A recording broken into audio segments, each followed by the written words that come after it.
ভাই যদি তোমার দোকানে আছে আমার কাছে পয়সা নাই, একটা পেন দাও, আমি 1 মাস পরে দিব বা 2 মাস পরে দিব বা বছর পরে দিব, তারপরে যদি পয়সা না দেয় ভাইয়ের কোনো আপত্তি নাই।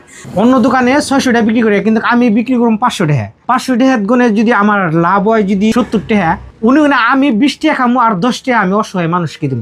কি মনে হইতেছে আপনি? এটা ভালো হইতেছে না? একবার ভালো কথা। আসলে অন্য একটা বস্তু, এই বস্তুটা বেচতেছে একটা দোকানে যা 600 টাকা, তার ভিতরে 100 টাকা কমায় বেচতেছেন। তার ভিতরেও যেটা আপনার বেনিফিট হবে, তার ভিতরেও যে কিছু গরিব মানুষের সহায় করবেন, এটা আমি না, সব মানুষ। আমি এটা 30 টাকা লাভ করুম, এটার মধ্যে কোনে তার 10 টাকা আমি খামু আর 10 টাকা ছেড়ে দিব অসহায় মানুষের জন্য। আপনারা আমার দোকানে আবেন আর বস্তু কিনবেন, খাইলে বস্তু কিনা না সাথে সাথে আপনারা অসহায় মানুষকেও কি সব পাবেন আপনারা। আমি এটাই কমানে গেছি ভাই, কিছু কোন। তার মধ্যে আর একটা আমার কথা রাখা লাগবে, আমি যেহেতু অত দূর থেকে ভিডিও বানাবো, একটা কথা রাখা লাগবে। যদি কয় যে খায়রুল ভাইয়ের ভিডিও দেখে আমি এই জায়গা থেকে ভাইয়ের দোকান থেকে মাল নিছি, কিছু ডিসকাউন্ট দিবেন না? এই কথা স্পেশাল ডিসকাউন্ট আছে, স্পেশাল ডিসকাউন্ট একবার রিয়েলি।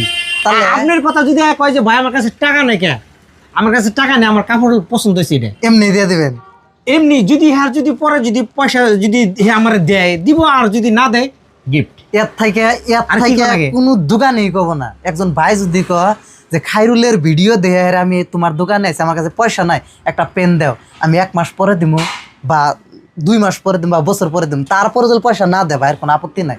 এর থেকে কিন্তু ভালো দোকানে আসলে কোনো জায়গা পান না, এটা একদম রিয়েলিটি। আর ভাইয়ের দোকানটা আমি দেখা দেবো, কোন জায়গা সব অ্যাড্রেসটা আমি দিয়ে দেবো।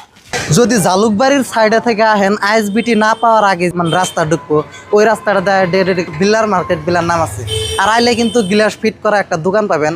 আর একটা স্যাম্পল বোঝার জন্য অ্যাড্রেস দেয়, এই সাইডে বড় একটা গাছ দেখবেন, মানে আইএসবিটি থেকে আসলে এই সাইডে বড় একটা গান দেখবেন। বর্ষাপাড়া স্টুডিও যে আছে, স্টুডিওর এই সাইডে থেকে যদি আসেন, আসলে আর কিন্তু বড় একটা গাছ পাবেন, গাছটার গ্লাস ফিট করা একটা দোকান পাবেন। ঠিক আছে, তো সরাসরি কবার গেলে যদি জালুকবাড়ি থেকে কোনো মানুষ যদি আসে, আইএসবিটি পাওয়ার আগে একটা রাস্তা দিয়ে আসবেন, সিধা গলির ঢুকে ঢুকবেন।